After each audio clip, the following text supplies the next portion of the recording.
Hello everyone, welcome back to episode 30 of Ramayanam. ఈరోజు రామాయణంలో దశరథ మహారాజు విశ్వామిత్రుడితో ప్రాధేయపడుతున్నాడు అనమాట.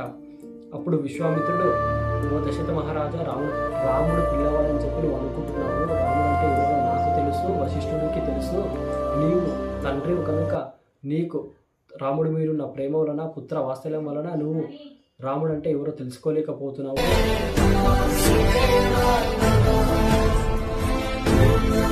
కనుక నువ్వు రాముడిని నాతో పంపించు అని విశ్వామిత్రుడు దశరథ మహారాజుతో అంటాడు. అప్పుడు దశరథ మహారాజు, లేక పుట్టిన నా రాముడిని నన్ను వదిలే అని అంటాడు. అది విన్న విశ్వామిత్రుడు ఆగ్రహంతో, ఓ దశరథ మహారాజా, ఇచ్చిన ప్రతిజ్ఞ నిలబెట్టుకోలేకపోయినా, ఓ మాట ఇచ్చిన ధర్మం తెలియని ఓ దశరథ, నీవు నీ పుత్ర పౌత్రాదులతో సుఖంగా సంతోషంగా శాంతిగా జీవించు అని చెప్పి వెళ్ళిపోవడానికి రెడీ అవుతాడనమాట. అప్పుడు వశిష్ఠుడు లేచి విశ్వామిత్రుడిని కూర్చునపెట్టి దశరథ మహారాజుతో, ఓ దశరథ మహారాజా, ఇన్ని రోజులు రాజ్యంలో ధర్మాతులోనే అనిపించుకొని ఇప్పుడు ఇచ్చిన మాట తప్పి అధర్ముడవని అనిపించుకుంటావా రాజ్యంలో?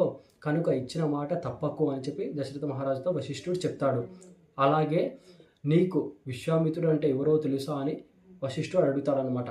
అదేంటో మనం నెక్స్ట్ ఎపిసోడ్లో తెలుసుకుందాం. కనుక మీరు కనుక ఇంకా రామాయణం తెలుసుకోవాలనిపిస్తే మన ఛానల్ని సబ్స్క్రైబ్ చేసుకోండి, బెల్ని ఆన్లో పెట్టుకొని మీకు మన వీడియోస్ నోటిఫికేషన్ ద్వారా వస్తాయి, చూసి తెలుసుకోవచ్చు.